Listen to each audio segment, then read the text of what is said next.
Great to be back in St. Johns County. Thank you so much. Great to be here.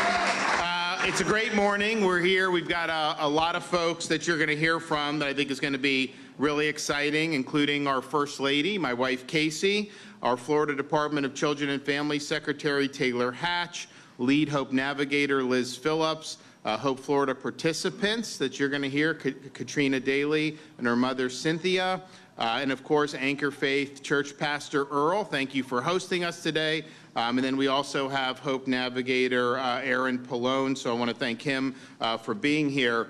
So the state of Florida, it's interesting, we're ranked #1 in economy 2 years in a row by CNBC, #1 in education 2 years in a row by U.S. News and World Report. Over this period of time, if you look since I became governor, if you take all 180 years of Florida's history and all the debt the state accumulated over that time, we've retired 41% of it just in this term, and which is good.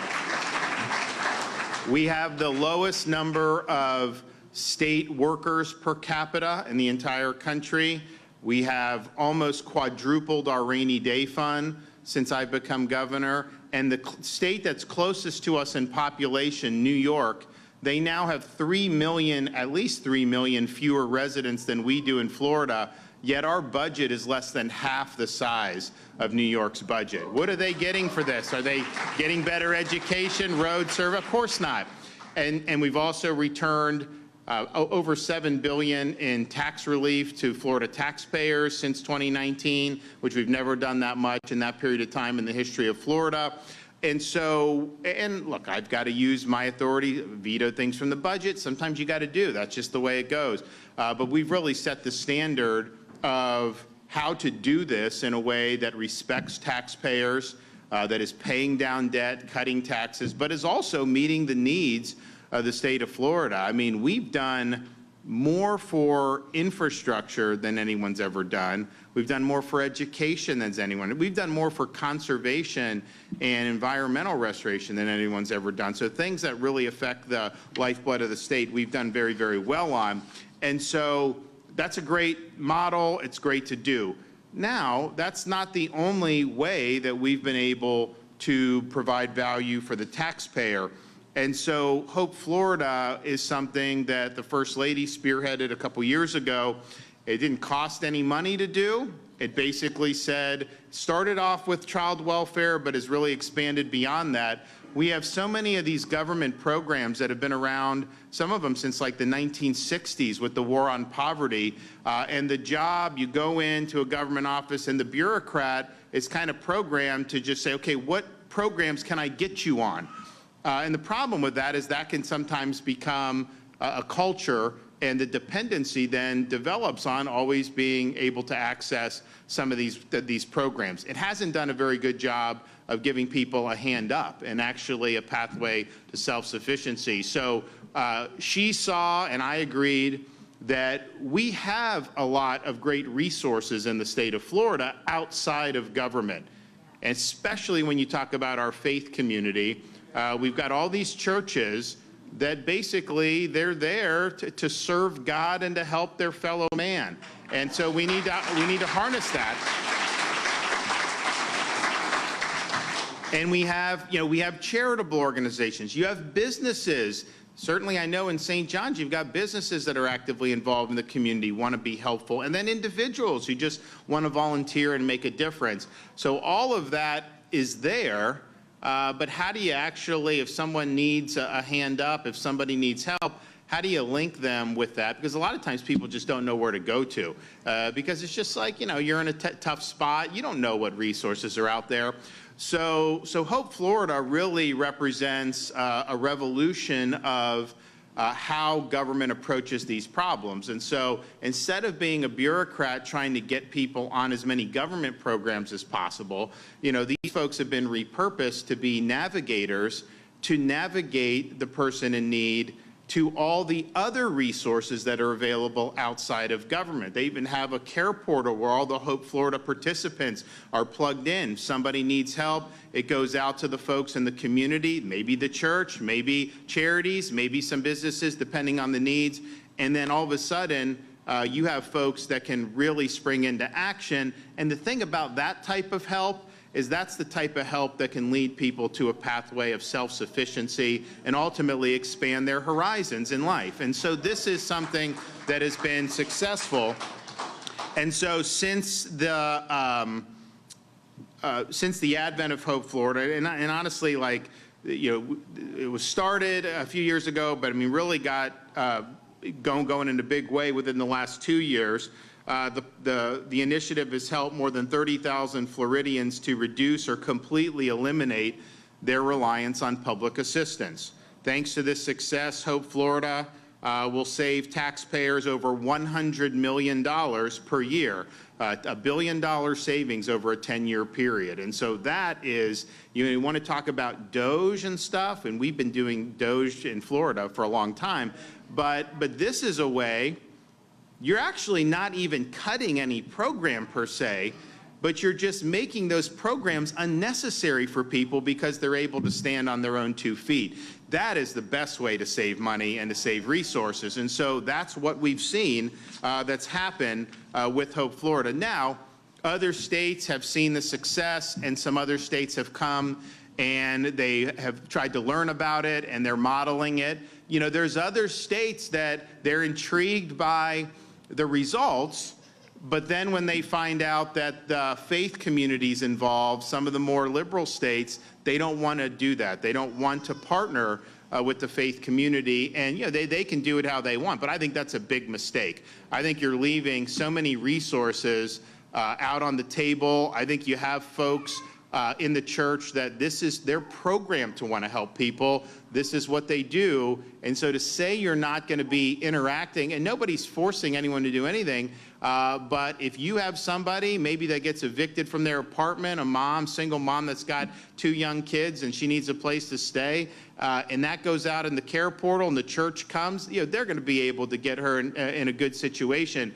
much easier and probably much more effectively than some of these bureaucratic programs will. So we're harnessing the energy in the state. We're harnessing the goodwill to be able to help people in need. And ultimately, when you're serving as a facilitator, when you're serving to help navigate people around the community to see what's available to them and to help put them in a position to succeed, that's the best role for government. The role for government can just simply give checks indefinitely and expect things to magically get better. That just doesn't happen. It's been tried. It hasn't worked. So far, not only has it saved over $100 million, it's not only limited to child welfare. I mean, obviously the Department of Children and Families is the premier agency that deals with issues affecting, of course, child welfare, and that has a lot of the focus on Hope Florida, and they have helped over 120,000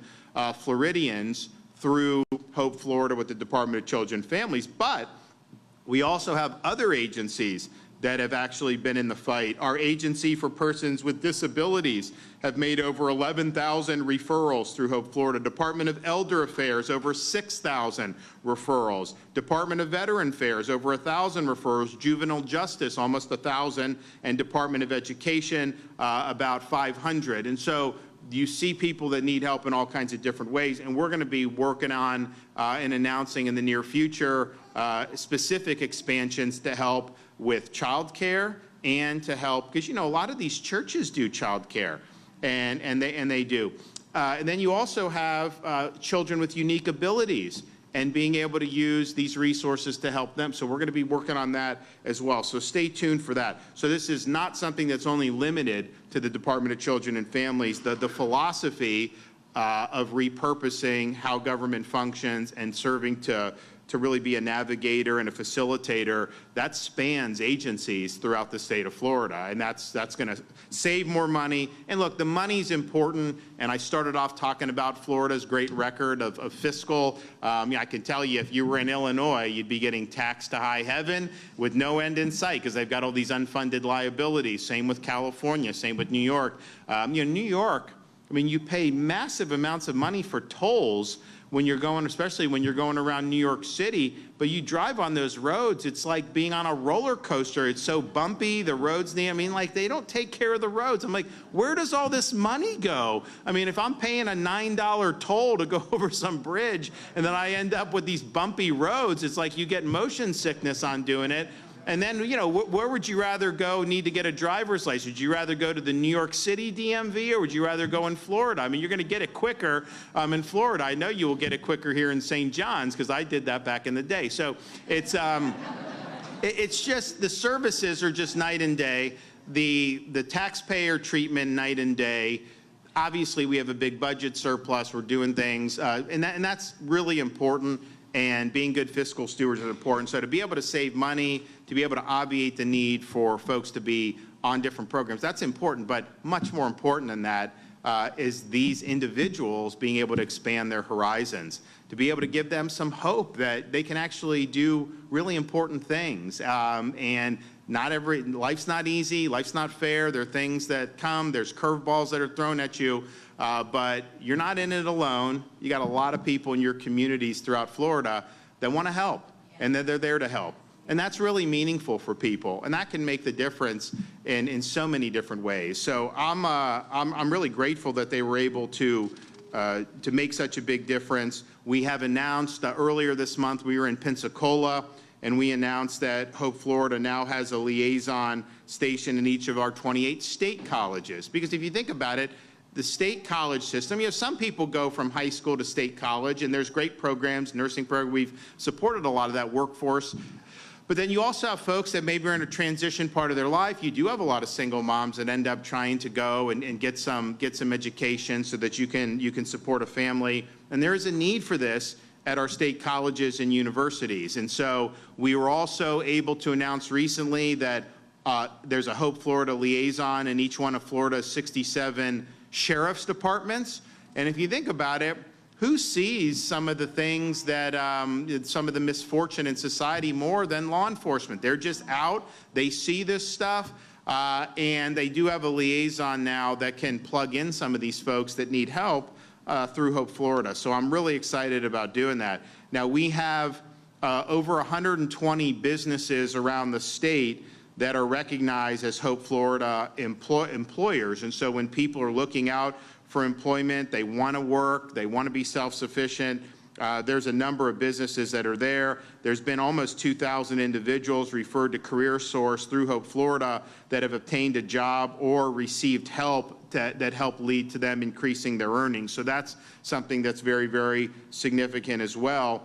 We highlighted one of the stories. We had Ginger come to our State of the State address, and how Hope Florida helped her get her GED and then complete a certificate for physical therapy. So she's now doing that and is somebody that is able to support herself without the need to have constant government support. So all this stuff is really significant.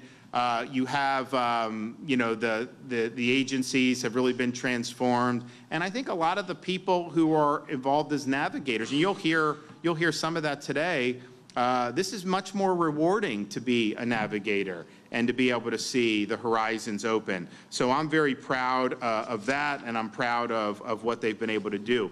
We also use the Hope Florida model for disaster response. And so Activate Hope was kind of the central place, because what happens in these disasters, and fortunately we don't, or I shouldn't say fortunately, hopefully we won't, I'm counting my chickens before they hatch, hopefully we won't get a major hurricane this hurricane season, but you know, we've had 6 major hurricanes in the last 7 years in Florida, and so we're prepared. We obviously work hard to do the immediate response, and there's a lot that goes into that, from power restoration to bridge repair, anything you have to do. But then you have kind of, okay, some people may need help elderly may need help clearing debris off their property. Someone may need help repairing something, gutting their home. Unfortunately, people get water in their home. They have to do different things. Some people need a hot meal. So you have these organizations that do come. organizations that'll come serve food, organizations that'll come and show up at your house and help work on helping you do it, especially for people that aren't in a position to do it. So there's all these different resources that can descend, particularly when you have really major events like we had with Hurricane Ian, like we had with Hurricane Helene, and even Milton. They come. But how do you know what to do? Well, now through Activate Hope, they plug in to the Hope network. The Hope bus will show up at some of these places where we do points of distribution. And so these organizations are now plugged in, and the word can get out, and people have an ability to get linked to the support that they need. So you notice in Florida, it's not easy dealing with this. FEMA's been a big pain. I know it's been slowing things down in the Gulf Coast of Florida, the West Coast of Florida, in the aftermath of both Helene and Milton. We work very fast in Florida. FEMA's a bureaucracy, and it causes some things to do. But that being said, from the state's perspective, we work really hard to get a rapid bounce back. And you do see that more so than any other places. I mean, I was just down in the Sarasota area. I went to a charity event, and I'm going down like on the beaches. I mean, they got hit by Helene and Milton, and I'm looking, there's people everywhere. You know, they're putting up more buildings and doing all this stuff. You know, if you didn't know that there had been a hurricane, you probably wouldn't even realize that there had been a storm. I don't know that that would be true in a lot of other states. But part of it is because we've got a lot of folks that want to come in and help, and I think that that's really, really significant. So I'm proud to be able to be here to say that we've got something that is that's working. We're expanding. We're not going to let anybody slow us down. You know, don't misunderstand. You know, when you see some of these political attacks, that's just because people know this is effective. That is because they're threatened by this model. Some people are threatened politically because the First Lady's been so good at doing this. But that's what that's about. It's not about the actual substance of this. And shouldn't we, as Floridians, put aside political agenda to embrace things that have actually lifted people up, offered them hope, and put them on a pathway to self-sufficiency? You should not wield political agenda to try to kneecap something that is helping people do really, really big things. And so I appreciate all the partners that we have throughout the state of Florida. Our churches have been amazing in really leading the charge here. I don't know that we could have done even nearly as much of this without having the faith-based community there with us side by side. So on behalf of the state of Florida, thank you for being in the fight to help people. Thank you for putting your money where your mouth is, and we can report we've had great results, but the best is yet to come. Okay, our First Lady, come on.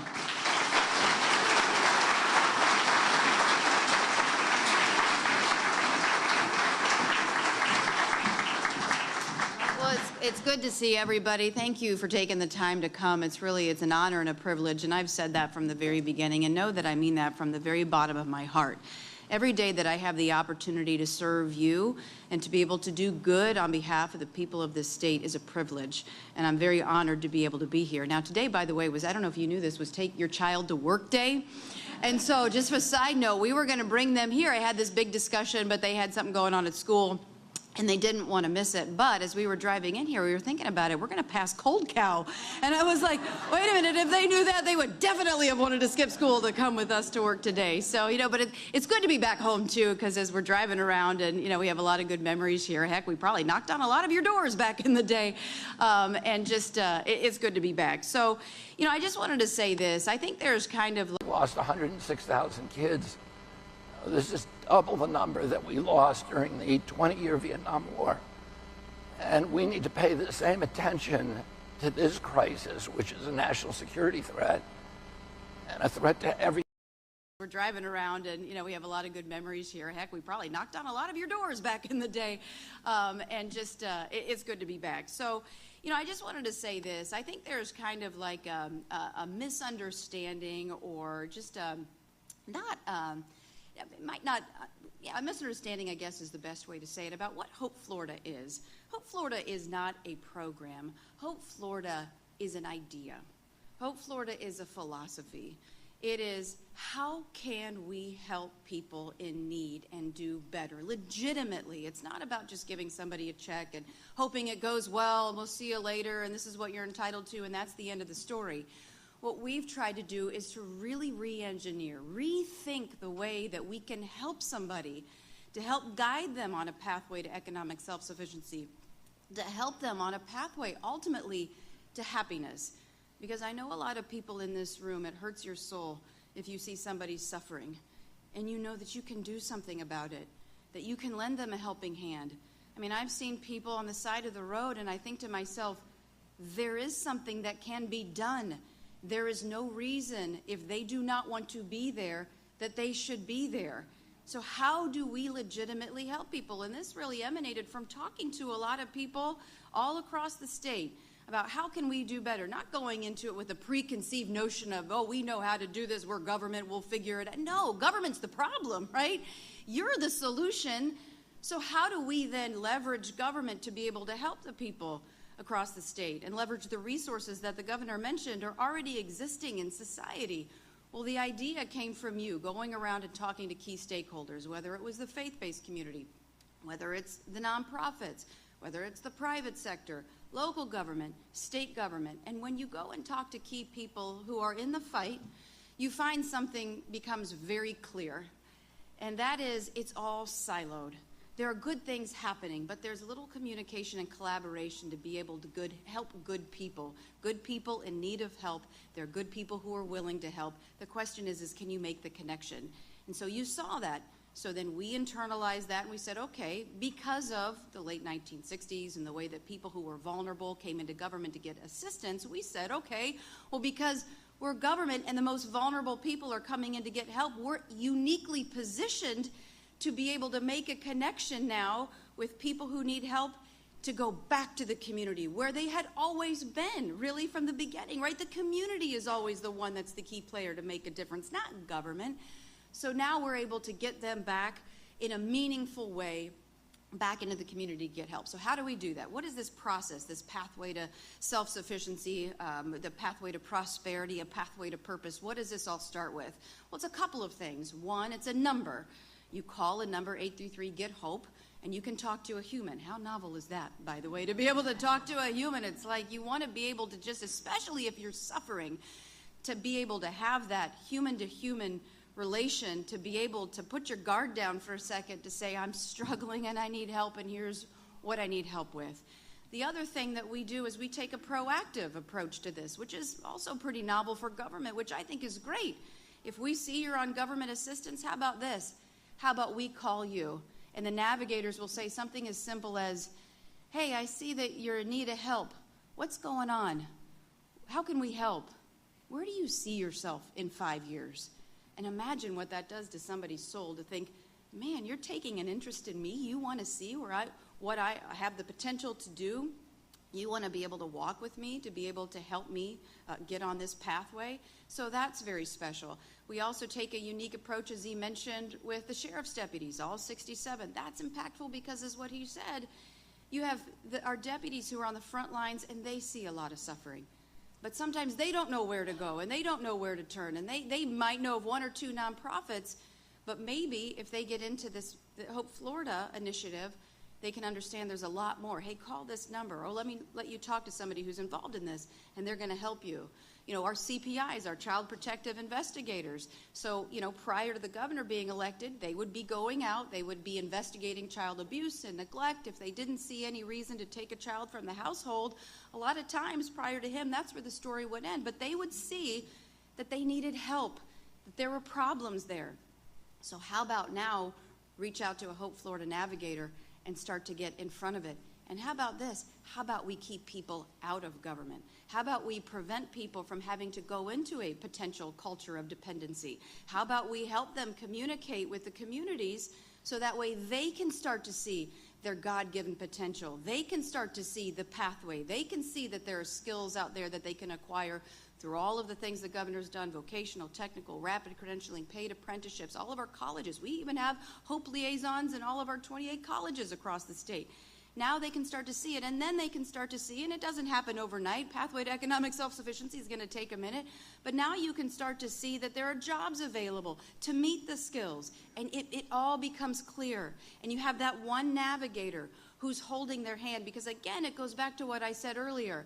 A lot of people who are calling, who want to admit that they're suffering and need help, don't want to have to tell their stories 18,000 times to 18 different people, to 18 different bureaucracies, only to have to keep sticky notes on the refrigerator door to figure out who did I talk to. It's hard. And you're struggling, and you're suffering, and you're trying to keep a job, you're trying to put food on the table. There's a lot of opportunity out there within the community. You need that navigator to be able to hold your hand, to take on the burden, and to help navigate all of the different entities that are out there. What else I'm very proud of, that we're the first state in the nation to do, is to embrace the faith-based community in a meaningful way.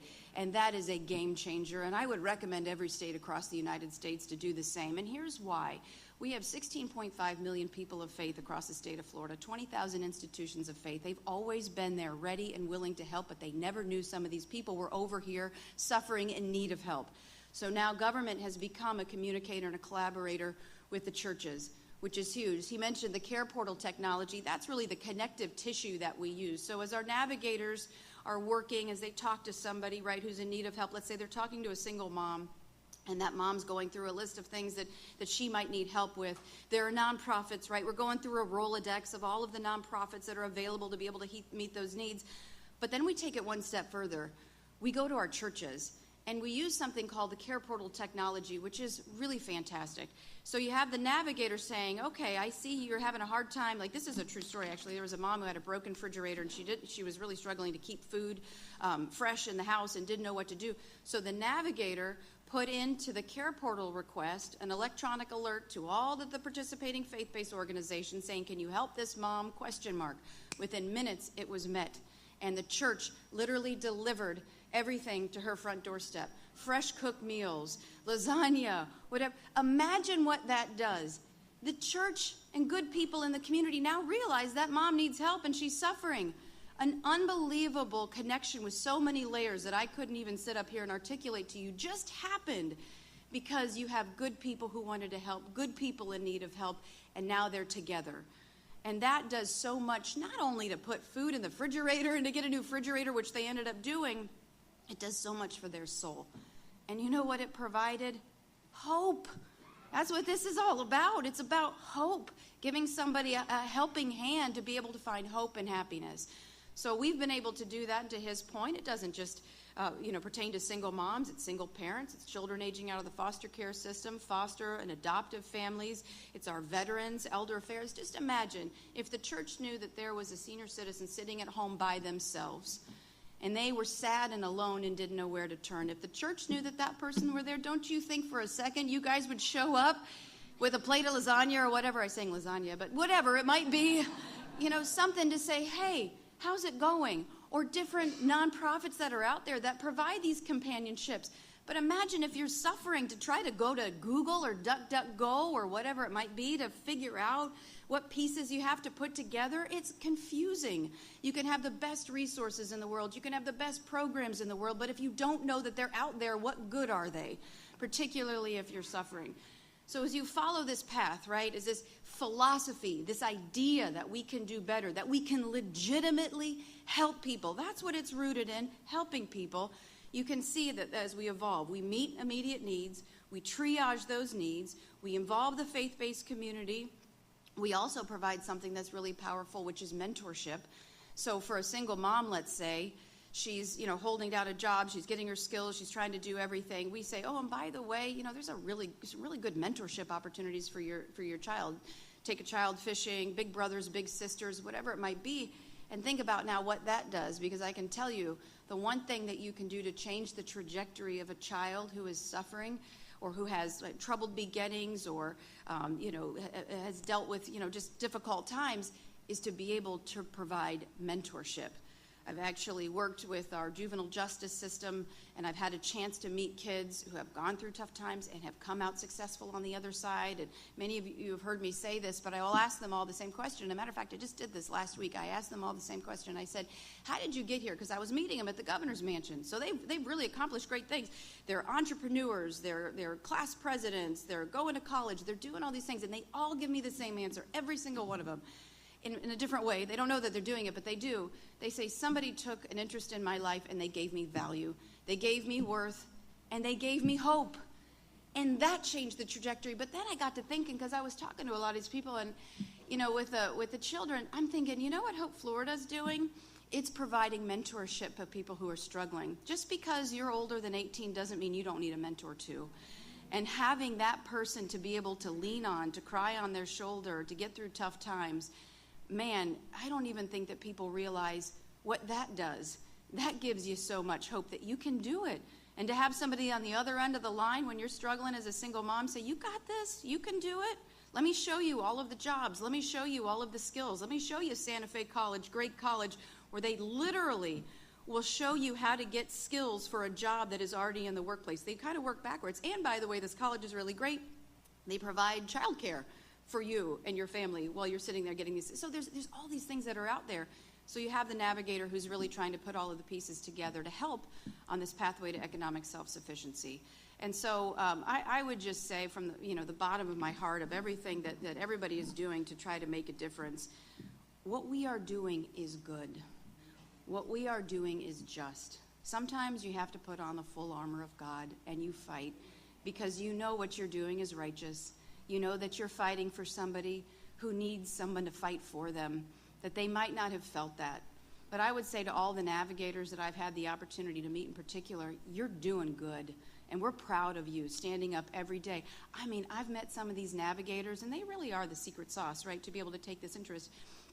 These navigators are spending their weekends, their time off, their holidays, going around to people's homes if they don't think that they're going to have a Thanksgiving meal, literally doing it on their own dime because they believe in the mission. We have a 93% retention rate with our Hope Navigators. And why? Because for the first time, they're within government, right? These are a lot of people. 93% also, by the way, have been repurposed. So they were processing grants and payments in the beginning. Now they're navigators. They're a part of the solution. And when I talk to them, they say, for the first time, I feel empowered to make a difference. Prior to this, I felt like, it was just, here's your check and, hope it goes well. And, I wanted to do something, but I couldn't. Now they can. Now they can be a part of the solution. Now they can feel empowered to be a difference maker in their life. And I think that is incredibly powerful. And so we're going to continue to fight. We're going to continue to work on how we can leverage our faith-based communities to help with daycares. We're going to look at how we can help kids with unique abilities in schools, because I'll tell you, there's a lot of kids and parents, when they find out that their kid has a unique ability, they don't know where to turn sometimes. They don't know the questions to ask. They feel like they're on an island. How about we bring it all together?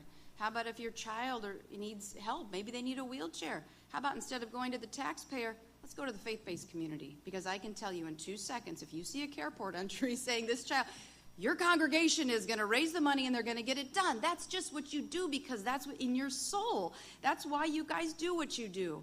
And so that's why we wanted to leverage that to work collaboratively with government. And so the last thing I'll say is no matter what, is written, don't ever let politics get in the way of purpose.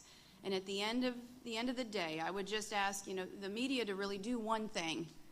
Just give the number, okay? 833-GET-HOPE, because people who are watching, people who are reading, there are people who are suffering and they do not know where to go. And if they knew that was there, that someone was willing to listen and help them on a pathway to whatever they want, happiness, prosperity, self-sufficiency, purpose, volunteering, job, whatever it might be, it's there. So I would just say your call to action would be 833-GET-HOPE. And again, it's just a privilege and an honor to fight for some good folks who deserve someone to fight for them.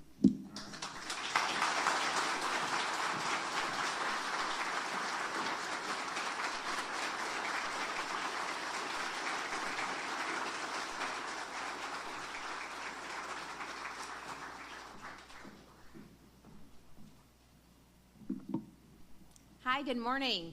It is an honor to be here today at the Anchor Faith Church along with Governor DeSantis and First Lady Casey DeSantis, with Hope Navigators and so many others from the St. Augustine community. My name is Taylor Hatch, and I have the pleasure of serving as the Secretary of the Florida Department of Children and Families. It is an agency and a constituency which I am honored to represent. Promoting strong, resilient, and economic self-sufficient families is our department's mission. To deliver on this mission, we challenge ourselves to be as proactive as possible and as agile as the people that we serve, empowering people with dynamic and various needs to achieve their goals and in turn deliver outcomes that have generational impacts. Hope Florida is an exemplification of this mission and this vision, and began as a way to answer the call to deliver for Floridians, oftentimes when it matters the very most. Through the bold leadership of Governor DeSantis and First Lady Casey DeSantis, the Hope Florida program is being woven throughout our DNA as a philosophy, one of which can be replicated through navigation and going beyond the four walls of government to provide meaningful and lasting connections, breaking governmental dependency, achieving person-centered goals, and providing hope to Floridians and their families. I want to thank the governor and I want to thank the First Lady for their leadership and for continuously challenging rigid governmental infrastructures where they exist to deliver for the people that they were created to serve. This event is another example of their leadership in action. Their commitment to the people of Florida, it goes beyond words. Their commitment is told through the stories of people's lives, some of which we are going to highlight today. Embracing the role that we all play in supporting one another and strengthening communities, their visionary leadership is building lasting and meaningful support systems that utilize government to act as a catalyst, make connections to resources, and equip individuals and families to move forward, overcome barriers, and reach their full potential. When an individual is connected to Hope Florida, our dedicated Hope Navigators begin identifying not only what that individual or family needs immediately, but also what their goals are and how we can assist them in connecting them to resources to accomplish those goals.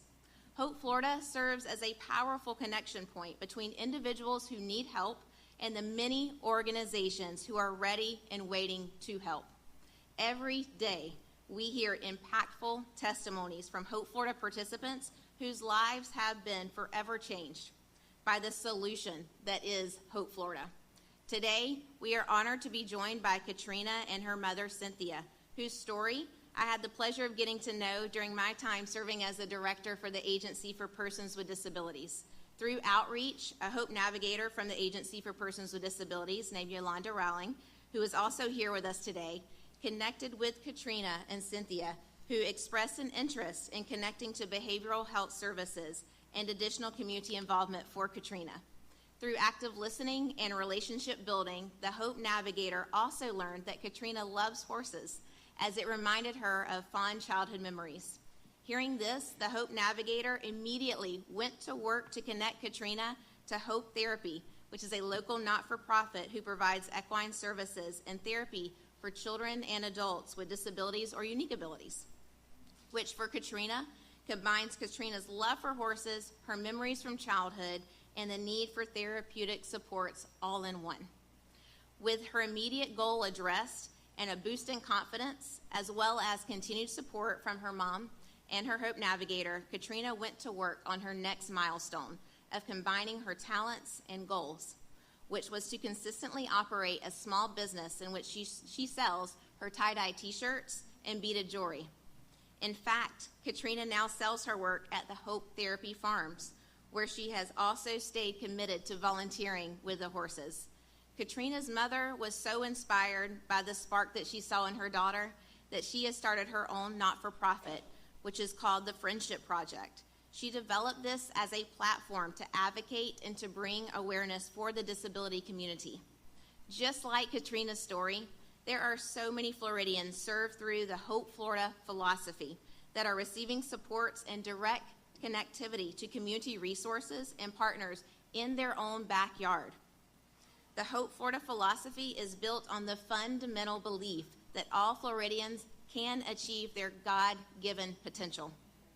At the department, our role is to connect individuals and families with local community-based supports, including not-for-profits, private sector, the faith-based community, to create lasting connections. Then get out of the way and let them build their lives that they have dreamed of.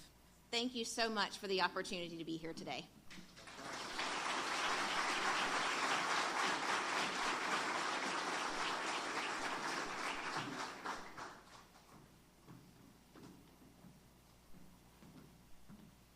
Good morning. My name is Aaron Pallone, and I'm a Hope Navigator with the Florida Department of Veteran Affairs. And first, I'd like to say thank you to Governor DeSantis and First Lady Casey DeSantis for inviting me. And we had some last-minute changes, so please apologize. I wasn't able to wipe the red Kool-Aid off my upper lip here, so please forgive me. No, but at least for me, being a veteran myself and serving as a Hope Navigator for Florida Department of Veteran Affairs, at least for me, it's really about making that connection with veterans that I assist and come into contact with.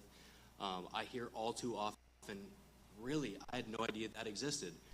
And so you can see on the graphics here, finding help, that's really what we do as navigators, because there's a lot of programs out there that are just lesser known because they're not advertised.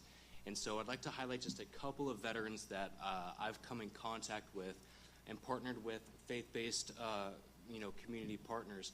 And through the Care Portal program, like Mrs. DeSantis had spoke about earlier, I'm seeing some friendly faces. Sorry, I'm getting distracted. So, due to hurricane impacts for a single mother in the Tampa area, her home had got flooded, and, she didn't have a washer and dryer to wash their clothes for her and her children.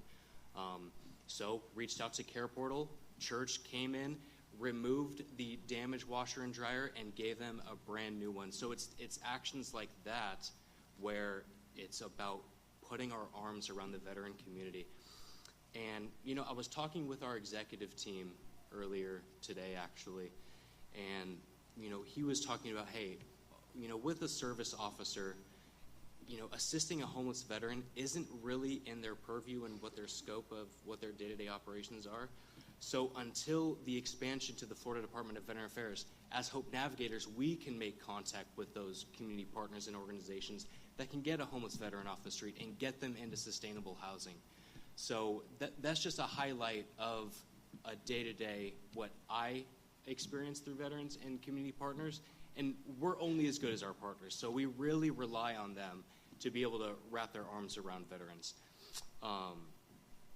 And another example is, a veteran who had gotten out of the service, back in the 70s, didn't have any documentation or his DD-214 say, hey, yeah, I know I was a service member. So got a referral for him, and it's little things like that of like just knowing where to go to get that information is what I find to be impactful as well, because when I transitioned out of the Air Force, I had no idea what a service officer was until I got into this position. So since then, I've been able to get service connected and benefit from the information that I've received just being in this Hope Navigator position. So again, thank you everybody for attending today. And I'd like to just continue to let people know Hope Navigators are there to step in and assist and help guide you along the way. So thank you again. Thank you.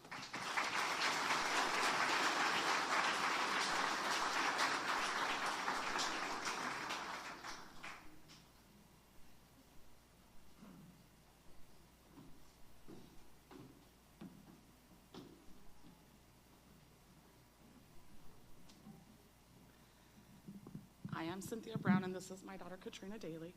First, we want to thank you, Governor DeSantis and First Lady. Thank you for having us. Well, Trina had planned to speak. So Trina runs her own business. It's called Tie-Dyed by Trina. She does tie-dyes. Do you want to? I do tie-dyes and bracelets.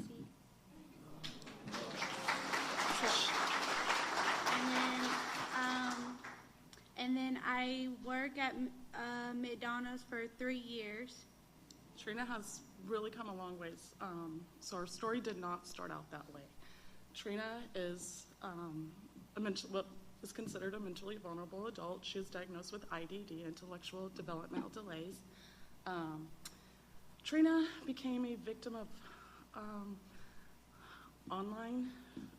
Some people got a hold of her online and coaxed her into leaving home 4 times total. So we were one of those people that were kind of left, not knowing what to do. I mean, when you wake up and your kid's not in their bed, is very scary. Obviously, our first thing was law enforcement. Thankfully, our law enforcement understood the need to get her home safely. They went through any barriers they had to do. She has been Baker Acted, and through that, we learned really what Florida had to offer. As silly as that may sound, we did not understand the connections our community had. We really felt that island of aloneness. And I do believe that God works miracles. We have learned so much. We have become so connected since this. Getting Katrina home so she was found in Orlando. Getting her home was one thing, and then we did not even know where to go. We contacted APD, and Yolanda called us and let us know, hey, we've got you. You're fine. You're going to be okay from here on out. What is your immediate need? Because during that time, you don't really know what your immediate need is. So she said, look, what do you need today? And then we're going to work on what you need 6 months from now, 12. And we've been doing this for 2 or 3 years now. And she has worked with us along the way. Trina, since then, her therapy has been horse therapy. She found, along with Yolanda, found her way of what is her release? What allows her to continue to be Trina, but find who Trina is meant to be through all this. So we joined forces with Hope Therapy. She now has her own horse. Do you want to speak on that? Yes, I have my own horse. His name is Roni, and I train him. It's kind of hard to say. So you feed him? Oh yeah, I feed him some hay and carrots and apples, and then Becky, she taught me how to follow the horse everywhere I go, behind and front. So through that, Trina has learned to gain trust in herself, confidence in herself, respect in herself, but also in others in the community. So and we've explained this to her, being able to gain trust from an animal that size is huge. So now she's working on her goals with the horses. She's gonna start doing demos. She has a friend that works with her. Trina does her tie-dye, her best friend does photography. So now what we do is we build that community. The biggest thing when we got Trina home is I said, why? What happened? Where did I fail you first? And what can we do to fix this? And her response was, I don't really have anywhere to hang out. There's nowhere I can go to just be me. I can't hang out in the local places, Not that she's not quite accepted, but it's not her thing. So we had to find Trina her thing in her own little group of people. So now that's why we did the Friendship Project. We are based on finding a safe environment for our local vulnerable adults and even children, families, to come together. We have provided over 15 families with Christmas, and we're talking the full family, not just the adult. The full family with Christmas. We have done Easter. We've done a Valentine's dance in our neighborhood where we provided dinner, a DJ, all of us dance together. We do crafts with the neighborhood kids. We just egg the whole neighborhood with plastic eggs. And then I go to Night to Shine every year. Yep, we do Night to Shine with her group, and so we sponsor her group to get their hair done, nails, all their dresses. We've actually teamed up with some of the local churches. We found out that some of them will provide dresses too. And amazingly enough, listening to how this all came together, I didn't realize how, and I told my family, I don't know how we connect here. Listening to, I get it now.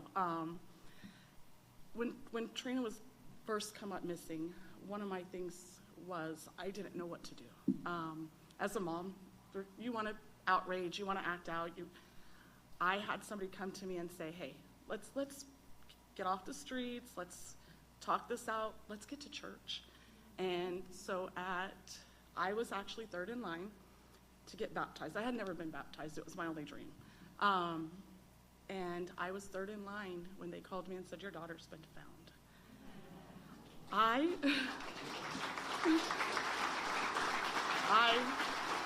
lost it. Trina has since been baptized at the same church. I've gone through Freedom there. I've gone through a lot of different programs to help me as a mom, as a woman, as a wife, just as a person. I wasn't always the person that was mellow-headed to give back, to want to do for others. But now that is what our family does. We want to give back. Trina does her bracelets. She turns them. Michelle Cook, she gives them to all her sheriffs in the community. All the police, yes. She's got a detective she works very closely with. She just adores him. He has been a saving grace in our family. So a lot of things we realized that it took the community to tie together to allow us to heal. Our family would not be where we are today if it weren't for people like you giving back to people like us. And we wouldn't be allowed to give back to the other people that we're finding that need it if it weren't for people like you. So in closing, I just want to say I am so very thankful, and we are not done. Our goal now is to build a food truck to employ special needs adults. That's what we are working on, and we will get it done. Thank you guys so much.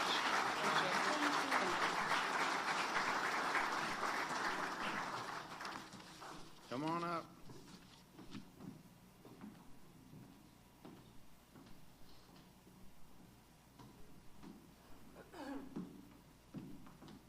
So it takes a lot of courage and passion to be able to come up and speak to you all. So I just want to, again, tip my hat to both of you. You did great. And thank you for sharing that, because we can talk about Hope Florida all day, but to see the everlasting effects is something else. So thank you. That was amazing. Good morning. I want to first thank the governor and the first lady for allowing me the opportunity to speak today. I've had to take a few notes because if you know me, you'll know that if I don't, I will talk your ear off about Hope Florida for hours, and I know we have things to do. My name is Liz Phillips, and I have been employed proudly with the Department of Juvenile Justice since 2007. In that time, I have seen some truly amazing things happen with state government, but I have to say, in the 2+ years we've been doing Hope Florida, I have never seen anything as transformational within our agencies. Never. This is not just a program. Hope Florida truly reimagines how we serve people.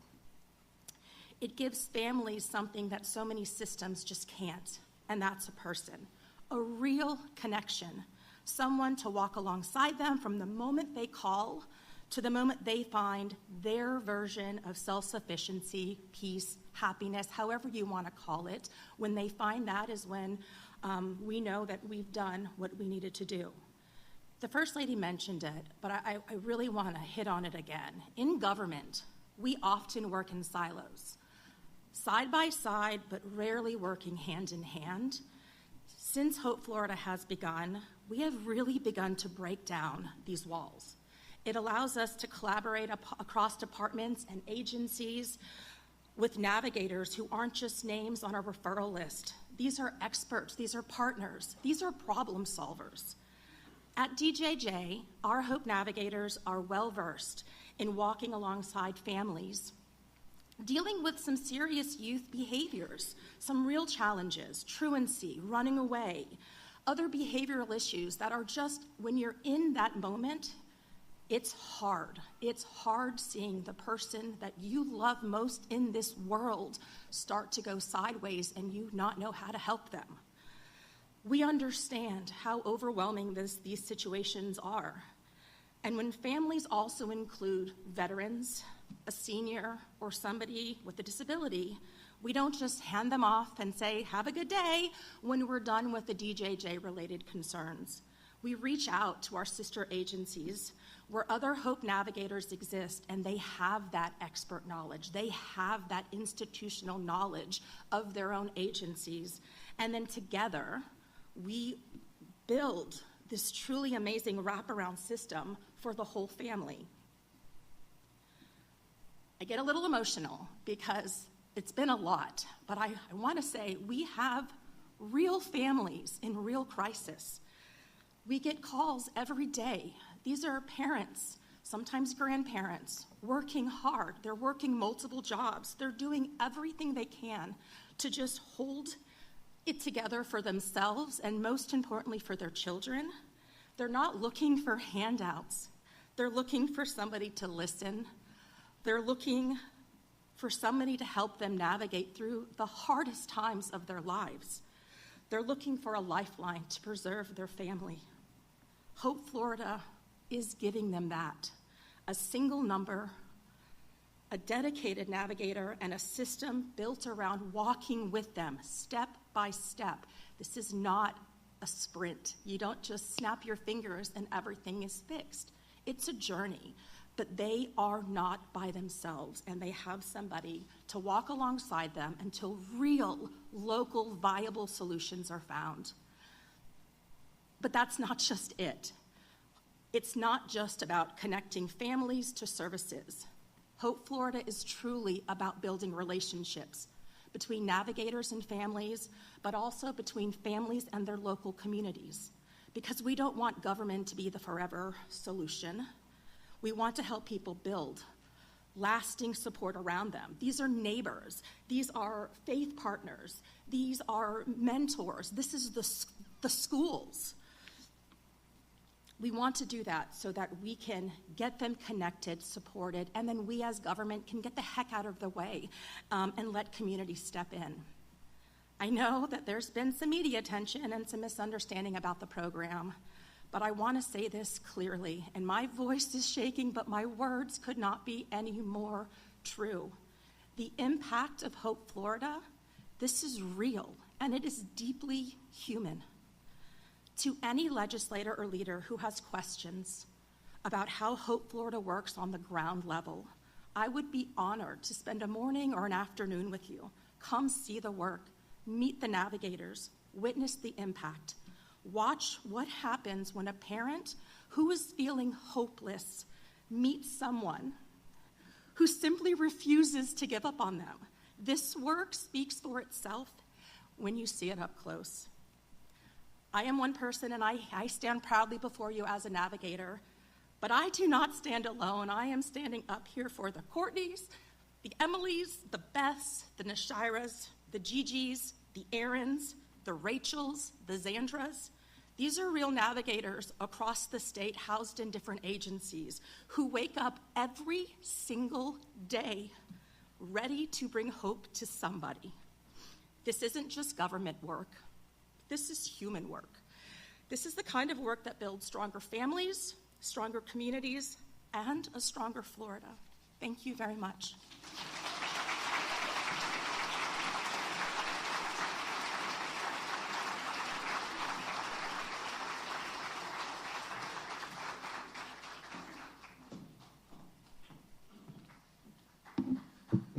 Well, good morning, everyone. I'm Pastor Earl Glisson, the pastor here of Anchor Faith Church, and I thank the Governor and First Lady for being here. It's such an honor to host this event today because what's going on is really important. You know, there is a term that's used here, Hope Florida. Biblically speaking, hope means a confident expectation. However, most of the time in the world when someone says hope, they say, well, I hope so. And they really aren't confident that it may not come to pass. In fact, hope to most people is like winning the lottery. We may or may not. However, our governor and first lady, through this administration, has brought the biblical word of hope back, which is confident expectation. That when you call 833, right, get hope, you will have a confident expectation that I am going to be helped, that someone cares for me, and that someone's going to do something. And the brilliance and insight and wisdom that they had to be able to connect with faith-based communities is, I mean, it transcends what other states are doing. I want to read you one passage of Scripture before I give you some real experience from us as a church. In Luke chapter 5, verse 7, Jesus Christ, the head of the church, said he told Peter to go out and launch into the deep and let out his net. And he said, look, I've done this all night long. We've caught nothing. He said, just do it. He said, at your word, I'm going to. So he drops down the net, and he starts to catch so many fish, he cannot pull them in. So he calls his partners in verse 7. Signaling his partners, the other boat came, and as they brought in all these fish, not only did it fill up his boat, but the boat of his partner, so full that by the time they finally reached the shore, they were almost both about to sink. You know what that tells us? There are so many fish out there that not one boat can handle the supply. And our governor and first lady had the insight to be able to recognize there's another boat out there. There's another partner. And this partnership that they did with the faith-based community was so full of wisdom because, listen, we live in the community. This is where we live. We live here, we connect here, but we also have relationships here. And the next thing the church has is that we are a culture of serving. Because the head of the church says if you want to be the greatest leader, be the servant of all. And so they tap in to a group of people who are eagerly waiting to be deployed to help others in need. And so what we have done since we became part of the Care Portal process, we began really active in the month of August. There was a little bit of onboard training. But we have, because again, it's based upon counties, and so you understand we've responded to 15 requests. The church met 10 of those particular needs. There were 17 children that we specifically served during this 8-month process. Financially, this church has made an impact of $15,821. Just this church alone. As First Lady said, there are 20,000 faith-based people. Communities out there or different organizations. If you take our number, times it by that 20,000, we get them involved. That's 316 million plus that could have been added to areas in our state that the government did not have to be a part of. And the church loves to be a resource. So this partnership's powerful. I remember Kenny and Kay here at our church. They responded to a call of two boys, Kyle, and the other one was Ashton, and both of them needed clothes. It was a situation. I remember after service, I said, hey, Pastor Earl, we've got to run. We're going to go by and pick up the boys and take them shopping. And took these boys shopping. We provided Publix cards. We've done a lot of gift cards to be able to provide different resources to people. In fact, there was one particular testimony where a grandmother had received custody of a child or grabbed her grandchild, and so she was in need of a car seat. So we responded to that. We purchased that. And then, again, in our community, we already have relationships. And so that person who responded a couple days later reached out again, asked, how are you doing? What's going on? Prayed with them. Well, they ended up going to court. And when they came to court, the prayer time that he had was, we need to be able to keep full custody, and we definitely want to be able to restore my relationship with my daughter.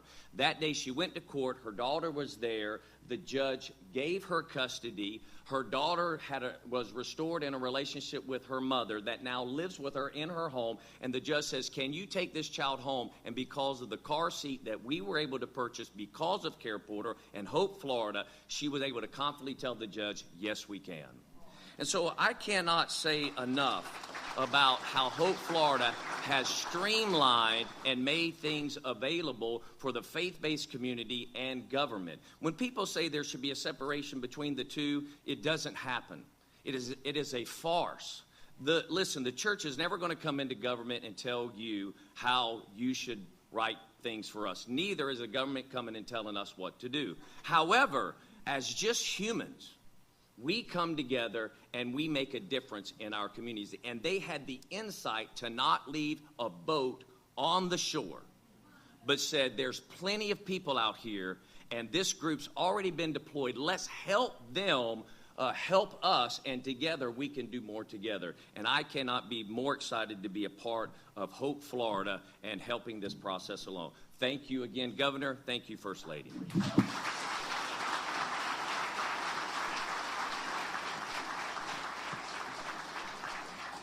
Well, I mean, that was some inspiring stuff. I really want to thank everybody that has been involved and continues to be involved. We're going to continue the momentum. We understand there's a lot more that needs to be done. We understand that the success is great, but ultimately you can't rest on that. You got to keep going forward. So we're going to be doing that. You're going to see some great announcements coming up in the next days and weeks. And I'm confident it will continue to really make a difference in people's lives. So thanks, everybody that's been involved. Okay, I got time to take a few questions back there. Anybody? Governor, can you clarify how the $10 million donation for Florida is separate from that $67 million settlement last fall involving the Florida agency? So ACA put out the letter with all the documentation. So I would just look at that. It totally debunks the bogus media narratives that were out there. ACA had to do this. They did it appropriately, and it advanced the policies of the state of Florida. And I think those were very important documents to see. Do you have a response to those lawmakers that are still, trying to ask those questions about just the support? So the documents that ACA put out, they were told this was coming. Partisan journalists were told this was coming, and they still tried to produce these phony narratives. Then the documents came out, and it showed basically what was done by ACA, how they negotiated it, and it also even had the documents from the company. So that debunks the phony narrative. Why are they doing the narrative? They're not doing it because they really care about that. They're doing it to try to impugn Hope Florida. They're trying to smear this program. Some of them, some of these lefty journalists don't like it. They don't like you working with the faith-based community. Some of these people, view it as a way to attack the First Lady and all the great things she's done because they view her as a threat. So that's what's motivating this. And so the reality is this has done an enormous amount of good, and I'm proud of the program, soup to nuts. All right, thanks, guys. We'll see you soon.